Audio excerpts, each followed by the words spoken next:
ગાંધીનગર જનસેવા કેન્દ્ર પર VTV ન્યૂઝે reality check કર્યું। જનસેવાની કામગીરીને લઈને આ રિયાલિટી ચેક કરવામાં આવ્યું હતું, જેમાં ગાંધીનગર જનસેવાની કામગીરીને લઈને લોકોનો મિશ્ર પ્રતિસાદ સામે આવ્યો। આવકના દાખલા, રેશન કાર્ડ, જાતિના દાખલા માટે નાગરિકોનો ધસારો જોવા મળ્યો। ટોકન સિસ્ટમથી નાગરિકોને પોતાના કામને લઈને સંતોષ છે, તો કેટલાક નાગરિકોને પોતાના કામને લઈને ધક્કા ખાવા પડી રહ્યા છે। દિવ્યાંગ પુત્રીના આયુષ્માન કાર્ડ માટે પિતાને ધક્કા ખાવા પડી રહ્યા છે। પુત્રીના આયુષ્માન કાર્ડ માટે નિવૃત્ત શિક્ષક પરેશાન છે।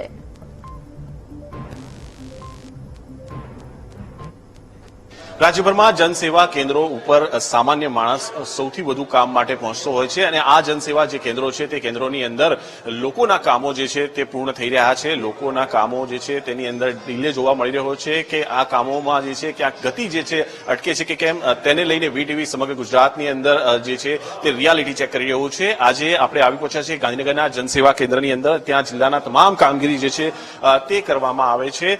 7/12ના ઉતારા હોય, આવકનો દાખલો હોય, આધાર કાર્ડ હોય સહિતના તમામ કામગીરી જે છે, જાતિનું પ્રમાણપત્ર સહિતની કામગીરીની સેવાઓ જે છે તે અહીંયાથી આપવામાં આવે છે અને તે કામગીરીને લઈને ક્યાંક ક્યાંક જે વીટીવી ન્યૂઝ ચેનલ જે છે તે રિયાલિટી ચેક કરી રહ્યું છે। આ સંદર્ભે જનસેવા કેન્દ્રની અંદર અત્યારે હાલ ગાંધીનગરની અંદર આપ દ્રશ્યો જોઈ રહ્યા છો કે સ્થિતિ કયા પ્રકારની છે। લોકો પોતાના કામ માટે પહોંચ્યા છે। સૌપ્રથમ જે છે તે લોકોને જ્યારે કામ માટે આવે છે ત્યારે સીધી માહિતી અથવા સીધું ટોકન નંબર જે છે તે ટોકન સિસ્ટમ દ્વારા કરવામાં આવતી હોય છે અને આ ટોકન સિસ્ટમ સાથે આગળ કામગીરી લેવામાં આવતી હોય છે। જે કામ થતું હોય છે તેના માટે ટોકન જે છે તે માટે ટોકન જે સેન્ટર જે છે તે બનાવ્યું છે। આપ જોઈ શકો છો કે જે રીતે લોકો પોતાની અરજી લઈને આવી રહ્યા છે અને આ અરજીના આધારે કયું કામ છે તે કામના આધારે આ ટોકન જે છે તે આપવામાં આવે છે અને ટોકન જે છે તે લઈને લોકો આગળ વધતા હોય છે અને પોતાની કામગીરી જે છે તે કરતા હોય છે। મોટી સંખ્યામાં લોકો અહીંયા ઉપસ્થિત છે। તેમની સાથે પણ વાતચીત કરવાનો પ્રયાસ કરશું કે તેમનું શું કહેવું છે અને અહીંયા જે કામગીરી થઈ રહી છે તેને લઈને તેમનું શું કહેવું છે અને કામ યોગ્ય સમયની અંદર પૂર્ણ થાય છે કે કેમ તે પણ એક મોટી બાબત છે અને તેના સંદર્ભે તેમની સાથે વાતચીત કરશું। શું કામ માટે તમે આવ્યા છો અને જે કામ માટે આવ્યો છો તે કામને લઈને તમને યોગ્ય જે છે તે જવાબ મળે છે કે કેમ અને સમયની અંદર કામ પૂરું થાય છે કે? હા, થઈ જશે, થઈ શકે છે। કયું કામ માટે આવ્યા છો આપ? સુધારો કરાવવા માટે આવ્યા હતા।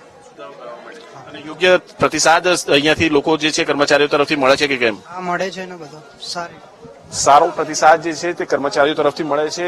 જે સુધારાનું કામ છે, જમીનની અંદર જે સુધારો છે તે નામની અંદર, તેના માટે તેઓ અહીંયા આવ્યા છે। અન્ય નાગરિકો જે અરજીઓ લઈને આવ્યા છે તેમની સાથે પણ વાતચીત કરશું, તેમનું શું કહેવું છે, તેઓ કઈ કામગીરી માટે આવ્યા છે અને જનસેવા કેન્દ્રો ઉપર જે અત્યારે હાલની જે સ્થિતિ જોવા મળી રહી છે તેમાં આ કામગીરી જે છે તે યોગ્ય રીતે પૂર્ણ થાય છે કે કેમ, તેમનું શું કહેવું છે।